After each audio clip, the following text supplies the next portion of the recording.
కేంద్ర ప్రభుత్వం చేతిలో ఉంటుంది. 2024లో కూడా కేంద్రంలో ఖచ్చితంగా భారతీయ జనతా పార్టీ అధికారంలోకి వస్తుంది అని అంటున్నారు. మీద నాయకత్వం వెలగాలి కానీ ఎంత బాగా పరిపాలన చేస్తారో చూద్దాము. వీళ్ళ ఆలోచన ఎలా ఉంటే రేవంత్ రెడ్డి గారు అక్కడ వచ్చారు తెలంగాణ. ఆయన ఇప్పుడు ముఖ్యమంత్రి కాల ఐ థింక్ మంత్రిగా కూడా వర్క్ చేయాలి.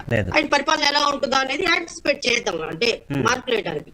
14 ఏళ్ళు ముఖ్యమంత్రిగా చేసి ముఖ్యమంత్రిగా ఈయన నాకు తెలిసి ఆంధ్రప్రదేశ్ రాష్ట్రానికి చేసిన ఒక మంచి పని అయితే లేదు.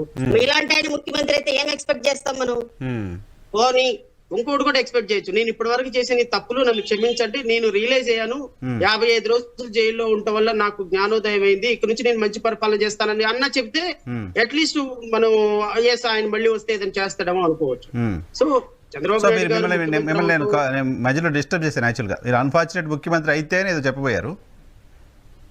అన్ఫార్చునేట్ గా ఆయన ముఖ్యమంత్రి అయితే మళ్ళీ 17 ఏళ్ల దగ్గర నుంచి సిఆర్పిసి ఐపీసీ ప్రొవిజన్స్ మొత్తం మీద నిష్ణాతులను చేస్తారు ఆంధ్రప్రదేశ్ రాష్ట్ర ప్రజలు. ఎందుకంటే డే 1 నుంచి మొదలవుద్ది పంచాయతీ.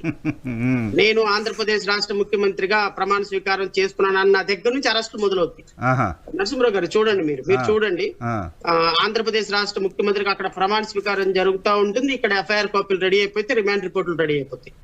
నాకు తెలిసి ఆంధ్రప్రదేశ్ రాష్ట్రంలో ఎప్పుడు చూడనంత డిస్ట్రక్షన్ మనం 2024 నుంచి 29 వరకు చూడగలం ఆంధ్రప్రదేశ్ టీడీపీ అధికారంలోకి వస్తే. అబ్సల్యూట్లీ అసలు ఇప్పుడు 6 హోమ్ మినిస్టర్లు అయ్యారు టీడీపీలో. అవునా? నాకు తెలిసి అచ్చెన్నాయుడు ఒక హోమ్ మినిస్టర్, అచ్చెన్నాయుడు ఒక హోమ్ మినిస్టర్, నేనైతే ఇవ్వను అని కంగల్పూడి అనిత గారు, ఇంకా అయ్యన్న పాత్రుడు ఒక home minister, Nara Lokesh home minister, నేను హోమ్ మినిస్టర్ పదవి ఎవరికి ఇవ్వనని చంద్రబాబు నాయుడు గారు. ఇట్లా ఎవరికి వాళ్ళు హోమ్ మినిస్టర్లు 6 హోమ్ మినిస్టర్లు అయినారు, 2-3 రెవెన్యూ మినిస్టర్లు అయినారు. సో ఎవరికి వాళ్ళు పదవులు పంచుకుంటున్నారు అనేది నాకు తెలిసిన ఇన్ఫర్మేషన్. మీకు ఆ పార్టీలో బాగానే తెలుస్తుంటది. ఇప్పుడు ఇది కూడా చెప్పండి, హోంమంత్రులు ఎవరో తెలిసింది కానీ ముఖ్యమంత్రి ఎవరో తెలిసిందా? హరిరామ జోగయ్య గారు పాపం రోజుకో లేఖ రాస్తున్నారు, 2.5 ఏళ్ళు మావాడికి ఇవ్వండి, 2.5 ఏళ్ళు మావాడికి ఇవ్వండి అని. అది కూడా ఏమైనా క్లారిటీ ఉందా మీకు? నరసింహరావు గారు, ఇప్పుడు ప్రెడిక్షన్ మీరు యాజ్ ఎ కామన్ మ్యాన్ గా చేయండి. చంద్రబాబు నాయుడు గారు కాక తెలుగుదేశం జనసేన అధికారంలోకి వస్తే చంద్రబాబు నాయుడు గారు కాక ఇంకా వేరే ఎవరు ముఖ్యమంత్రి అయ్యే అవకాశాలు ఉంటాయి? పవన్ కళ్యాణ్ గారు, మీరు ఒక మాట చెప్పండి. ఫార్చునేట్ గా చంద్రబాబు నాయుడు గారు తెలుగుదేశం ప్రభుత్వానికి కనుక అబ్సల్యూట్ మెజారిటీ వస్తే 85, 88, 90 మెజారిటీ వస్తే నాకు తెలిసి పవన్ కళ్యాణ్ గారికి 1 వీక్ దగ్గర నుంచి అపాయింట్మెంట్లు డెనైజ్ అయిపోతాయి పవన్ కళ్యాణ్ పార్టీకి.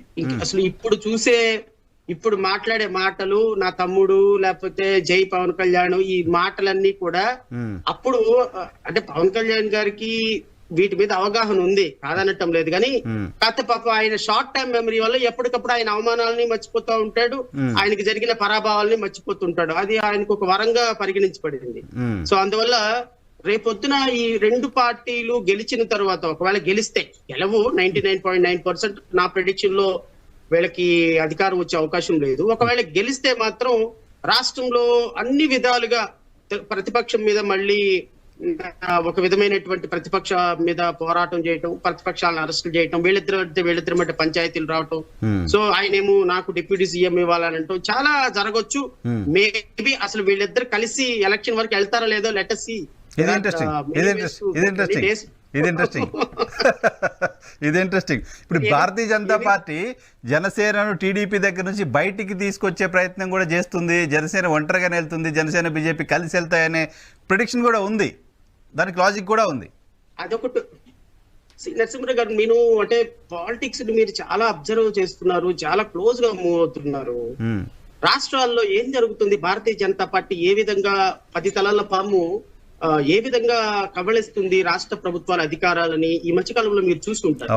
నాకు తెలిసి చంద్రబాబు నాయుడు తెలుగుదేశం ప్రభుత్వానికి బొటాబొటి మెజారిటీ వచ్చిన ఈ ప్రభుత్వం పూర్తి కాలంలో అధికారంలో ఉంటుందని నేను చెప్పలేను.